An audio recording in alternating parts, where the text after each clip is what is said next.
Hello friends, welcome back to the new tutorial. Today we are trying to solve one of the issue, that is please provide a valid cache path in the Laravel 11. Those who haven't subscribed my channel yet, please do subscribe my channel, and if you like the video, please do like, share and comment on my video. Let's get started. So basically the issue comes because of the cache path is not there. Means in the storage folder there is already logs, framework, cache, temp files there, but it's not there. In that case this will give you the error. So how to solve this issue, what we have to do? So these are the options. So first of all, you can go to the cd directory and create the folder like frame. In the framework you have to create the session, views and the cache and make the permissions to that one. Or if these folders are missing, then please use this command to create the necessary folders and give the permissions, then automatically it will solve your issues.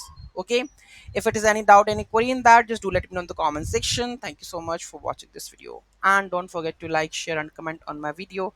Have a nice day, because I have fixed that one, and here this is a solution that it's everything is working right now. Okay, now I am able to run everything, composer install command. Okay, so this is how you can fix that issue. Any doubt, any query, do let me know in the comment section. Thank you so much, have a great day.